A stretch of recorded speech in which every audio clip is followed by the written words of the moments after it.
સપાવી દો જેટલી સપાવી હોય એટલી. એવા અમારા કેતનભાઈ પણ અહીં ઉપસ્થિત છે. ખૂબ સરસ. ખૂબ ખૂબ ધન્યવાદ.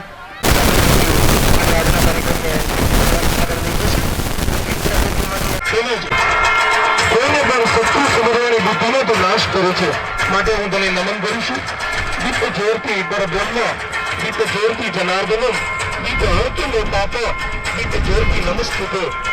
દીવાની જ્યોત પરબ્રહ્મ છે. દીપ જ્યોતિ જગતમાં દુઃખ હરનાર દેવ છે. દેવોને અમારા પાપ દૂર કરે.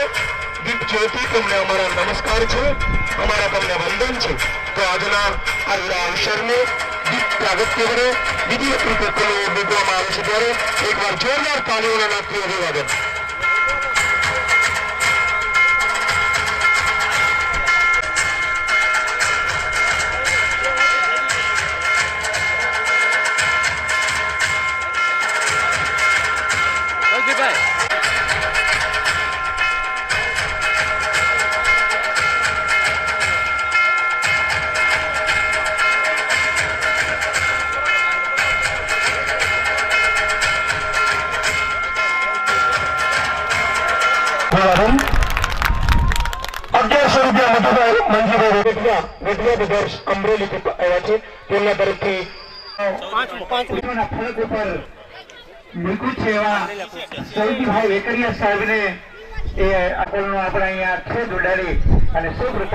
સન્માન લઈએ છીએ. ત્યારે હું આજના આયોજક એવા મનસુખભાઈ ક્યારે વિનંતી કરીશ.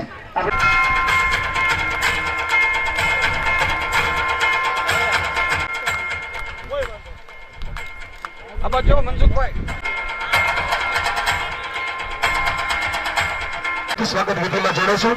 સત્યાનંદ બાપુનું સ્વાગત એકવાર જોરદાર તાલીઓના નાખી અભિવાદન. સૂર્યમુખી હનુમાનજી મંદિર નાના મંજેશ્વરના મહંત એવા સત્યાનંદ બાપુને આપણે તાળીઓના નાખી અભિવાદન કરશું. પરમ પૂજ્ય શ્રી ભોળા ભગત મકરમ ધામ બળવાથી પધારે છે.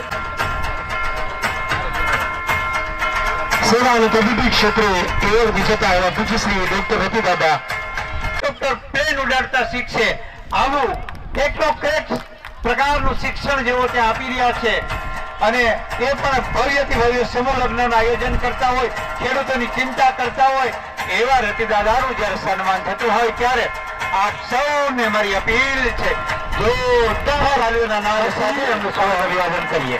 ખૂબ ખૂબ આપણે ફુલહારથી અને સાલ ઓઢાડીને ગયા બાદ પ્રાકૃતિક ખેતીના સાલ ઓઢાડી અને ફુલહારથી તેમનું સન્માન કરશે શ્રી રમેશભાઈ બોરડ.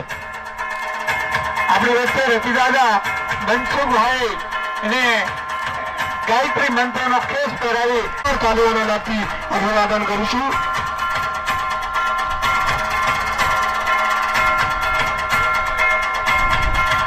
આપણી વચ્ચે પૂજ્ય શ્રી જિગ્નેશ ભગત સન્માન કરશે.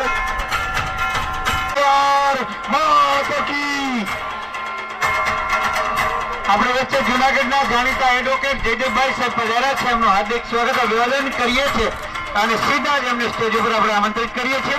શ્રી જયદેવભાઈ સાહેબ સ્ટેજ ઉપર સ્થાન ગ્રહણ કરશે. ચંદુભાઈ સોડોડિયાને પણ વિનંતી સ્ટેજ ઉપર સ્થાન ગ્રહણ કરવા માટે. ચંદુભાઈ ડોગરિયા બોલો મોહનલાલ પીરની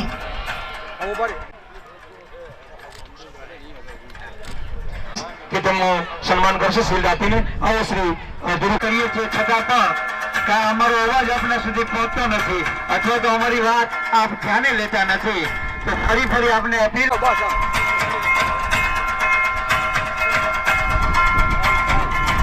પછી આપણી વચ્ચે બગસરા શહેર ભાજપના નવનિયુક્ત કરીશ જેઓ ભગવાનભાઈ વઘાસિયાને વિનંતી કરીશ જેઓ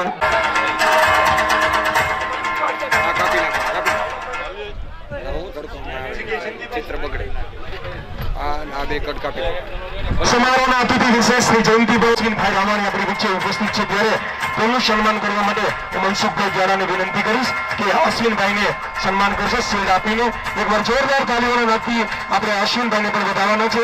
આટલો સરસ મનસુખભાઈ સાથે જોડાવા વિનંતી છે. સરપંચ શ્રી મનસુખ પરસોત્તમભાઈ વઘાસિયા ચંદ્રભાઈના સન્માનમાં સાથે જોડે છે. મનસુખભાઈ સાથે અમારે ભરતભાઈ પરસાણા કરિયાણાના કાકા છે. તેમના 20% ઓર્ગેનિક આપ્યા છે. તેમજ 15 કિલો શુદ્ધ ઘી આપ્યું છે. ત્યારે મનસુખભાઈ કેળા અને ભરતભાઈ સાવલિયા એની સાથે જોડાશે અને આજના કાર્યક્રમમાં સન્માનમાં જોડાવવી વિનંતી. બરસાણા જાણીતા ઉદ્યોગપતિ છે અને રાજકોટની અંદર 10 મોટા ઉદ્યોગપતિમાં જેમનું નામ છે, છતાં પણ ઉદ્યોગને બાજુમાં રાખી અને એડવોકેટ જુનાગઢથી પધાર્યા છે.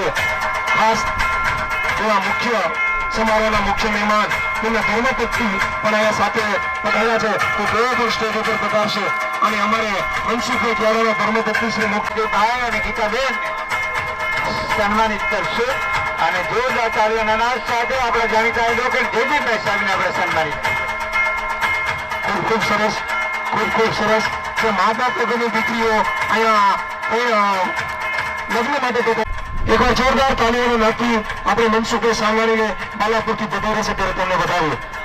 આવો સરસ મજાનો રૂડો અવસર અને દાતાઓનું સન્માન. અમારા મુન્નાભાઈ વજુભાઈ સકાસિયા તેઓ સ્ટેજની બાજુમાં સમારોહના સહયોગી દાતા 25,000 રૂપિયા અમારે મુકેશભાઈ વેકરિયા ડોદરથી પધાર્યા છે અને અગ્રણી ઉદ્યોગપતિ છે અમદાવાદ. તેનું સન્માન કરવા માટે હું મનસુખભાઈ કેળાને વિનંતી કરીશ કે તેમનું સન્માન કરશે શ્રી મુકેશભાઈ વેકરિયા.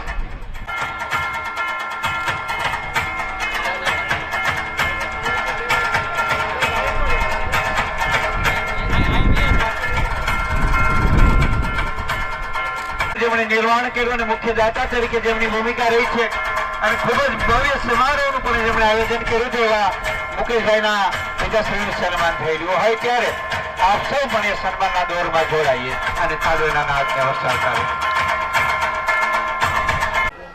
મિત્રો પેલા તો આપણે આ મનસુખભાઈ કિયારાને આભાર માનવો જોઈએ કે 12 વર્ષથી આજે આપણે એક દીકરો દીકરીને પરણાવ્યો હોય તો આપણે કેટલી 6 મહિના પહેલા મહેનત કરવી પડે છે. આ કેટલી મહેનત કરી ત્યારે આપણે તમે ભેગા છે આજે જે આયોજન કરે છે તે પર મને ખૂબ ખૂબ આભાર. હું એની દર સંલગ્નમાં આવું છું કારણ કે મને માન છે મનસુખભાઈ પર કે આવડી ઉંમર અને આજે આ બધે ફરી આ બધું કરવું આ નાની વાત નથી. આ એક ધન્યવાદને પાત્ર છે કે આવા મનસુખભાઈ જો કામે કામ થઈ જાય તો આપણા કોઈ દીકરા દીકરીને તકલીફ ન પડે. મિત્રો મારી તમે વાત કરું છું, આજે તમે ક્યારે કોઈ સાંભળ્યું છે કે ખેડૂતો માટે કોઈ ઇનામ બહાર પડ્યું હોય ભારતના ઇતિહાસમાં? તો મેં આજે ઇનામ બહાર પડ્યું છે મારા પ્રયોગનું કે આપણે તમે કોઈ પણ પાક હોય 1 ગ્લાસ દૂધ, 100 ગ્રામ ગોળ અને 1 ગ્લાસ ગૌમૂત્ર આ ફ્લાવરિંગ ટાઈમે 2 કે 3 વાર તમે છાંટી દો એટલે તમારે 25% ઉત્પાદન વધે, 25% ખર્ચ ઘટે. આ 20 રૂપિયાનો પંપ થાય. આ 20 રૂપિયાની જો તમારે નુકસાની જાય તો 1 કરોડ રૂપિયા ઇનામની બહાર પડ્યું છે. આજે છેલ્લા 2 વર્ષથી ઇનામ બહાર પડ્યું છે. આ કોઈ લેવા નથી એવું.